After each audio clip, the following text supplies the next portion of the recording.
After the hugely anticipated release of the new Sony a7s III on July 28, 2020, these are three things that will go out of stock very soon, and you don't want to miss out on these. Plus, if you're watching this before the release, we finally got the leaked images of the official marketing shots of the camera, and meh.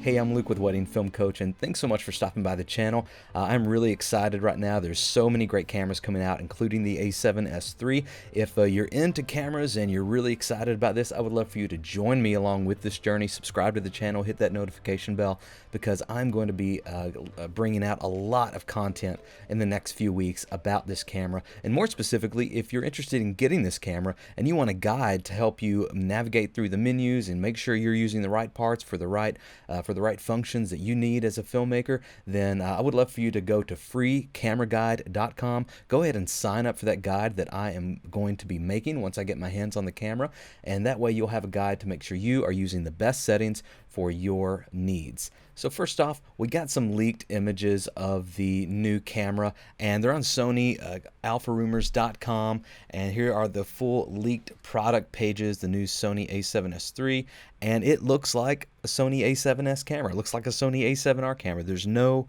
big surprises here, no major form factor changes.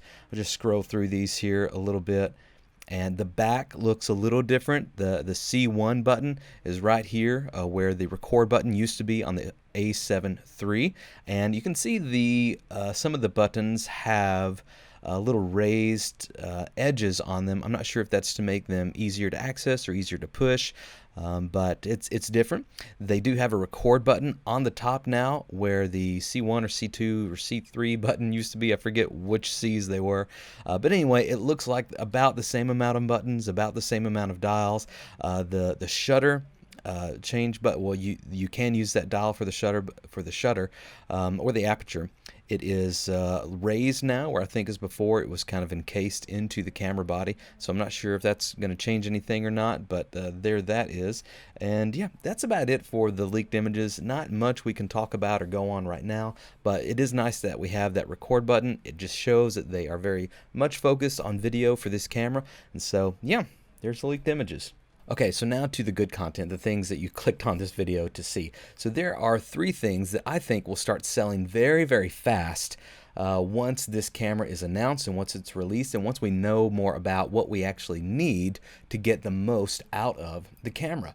And those are three different things: SD cards, an external recorder, and new upgraded lenses. I think that a lot of these things, probably the most popular versions of these options, will start to go out of stock very, very soon after the camera is released. Not to mention that the a7s III will probably go out of stock very soon as well once pre-orders are starting to take.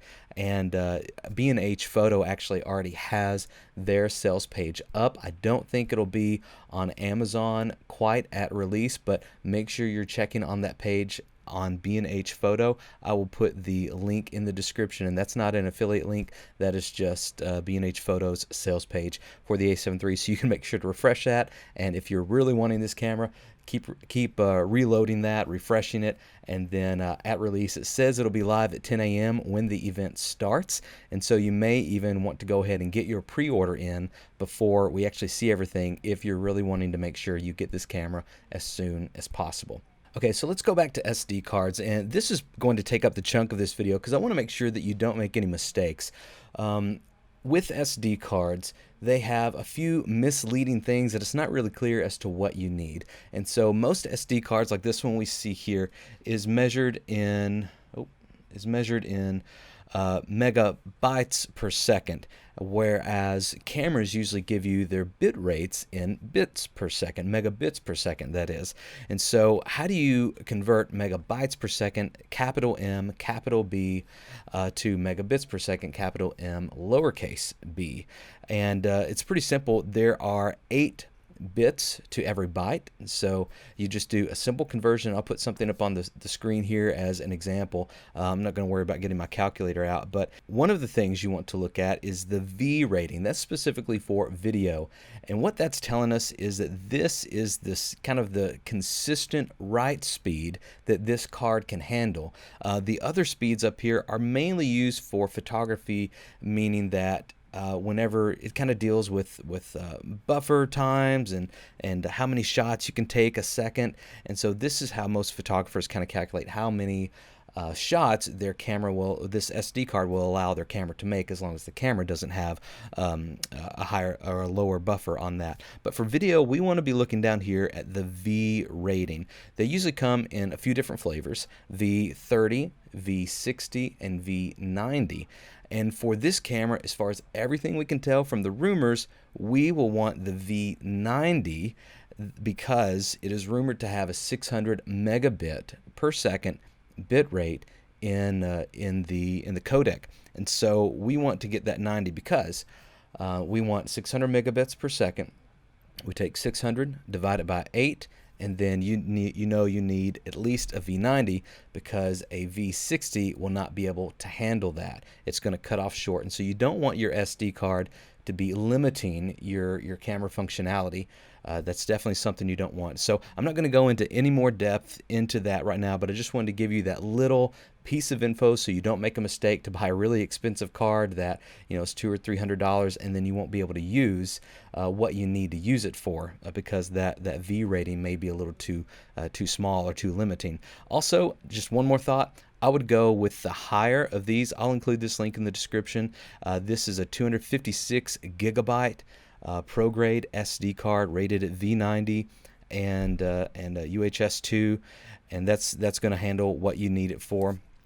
And I would get the higher capacity because that 600 megabits per second, that's going to start to add up very, very quickly if you're taking any major amount of footage at all. So a higher capacity storage would be definitely preferable. Okay, let's move on to the external recorder. The Atomos Ninja 5, I think, is going to be the most popular one for this, mainly because it gives you the most bang for your buck. There's several different external recorders out there and monitors. This one has come out within the last few years and has been really working wonders in the camera industry and in the video industry. And so I would suggest checking this out. They also have their Shogun series. They have 7-inch, 5-inch screens. Again, the Atomos Ninja 5, I think, is going to be the most popular. And so if you want to make sure you get one of these, again, just to unlock this camera to its fullest potential, maybe go ahead and get one of those in your cart. Be ready to buy it if you see this is something you need. This is like a combo kit that comes with a charger and batteries and an SSD, solid state drive, and so that's going to be important as well. Check that out and make sure you aren't left with this out of stock when you need it.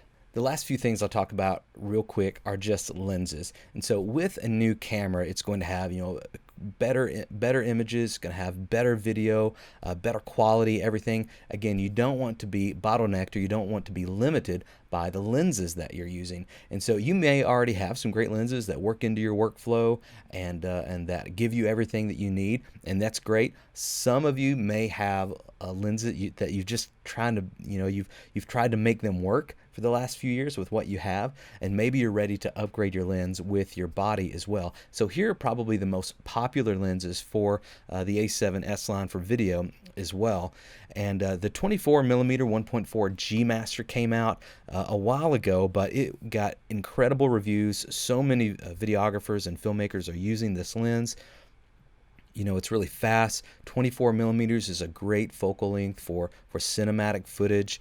And so this is going to be a very popular one. If this is something you're interested in, go ahead, take a look at that. It says it's $1,400. Come down here, check at the new and used. It says used for around $1,300. That's not a huge discount. At this one, I would go ahead and just buy it new, and you're safe. You got the warranty. You can send it back if you need to. Let's move on. The next one I would recommend looking at if you're into this, if you need a zoom, if you like to kind of have more of a faster workflow and run and gun, something that can give you wide angle and also a tight close shot if you need it, is the 24-70 G Master.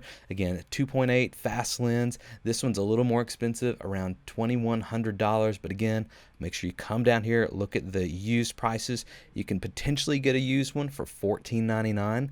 That's going to shave, you know, about $600 off there, and so check that out. It may be worth getting a good used one. Let's go on. 16-35. Again, just a nice wide angle lens. A lot of videographers use this. I've never been crazy about this 16-35 range. Usually that 24-70 is my sweet spot, but a lot of people enjoy this. So if that's something you need, check that out. Again, make sure you look at the used ones. Keeping it going. The Tamron 28-75. This is definitely more of an affordable option. I have this lens. I love it. It's great. I do wish that it was a bit wider than that 28mm. I really like that 24 range or 20, but you know, 80% of the time it's not a problem. I can just back up. The other 20%, it's just I have to get a tighter shot than I really want, but that's okay. I make it work. It's a great lens. 2.8, it's very fast. It's so affordable too, at just below $900. Again, you can come down here, look at the used prices. You can find one used for around $669. That may be a good deal. Let's keep going. The last one that I'll say to possibly think about, and this is if you are using just really, really cheap lenses right now. This is not an incredible lens, what I would call an incredible lens, but I really like it. This is one of the first lenses that I started with in my Sonys, the 24-70 f4 Zeiss lens. It has a great image quality, honestly, for what it is. You can find it for $800 new, and a little bit cheaper than that, about $500 used if it's in good condition.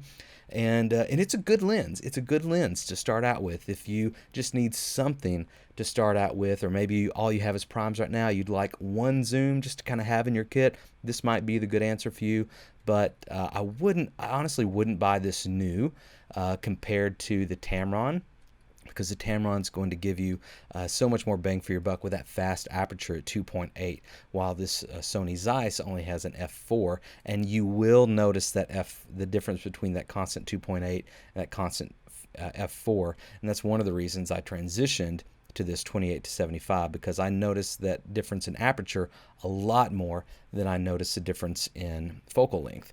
But again, come down here, you can find these used for about $500, and so just whatever it is, if your budget's really tight and that kind of pushes you over the edge, this one may be the answer for you. Again, I want to remind you, if you want a free guide to the Sony a7s III, go to freecameraguide.com, sign up with your info, and I will get you a free guide to using this camera as soon as I'm able to get my hands on it and get this content out. Get notified at freecameraguide.com today. Thank you again for watching the channel. Subscribe, hit the notification bell. There are a lot more videos that are going to come out about this camera. I'm excited. Join me for the live stream tomorrow. If you're watching this on Monday, join me for the live stream tomorrow on the 28th at 10 a.m. Eastern Daylight Time, and I will see you there.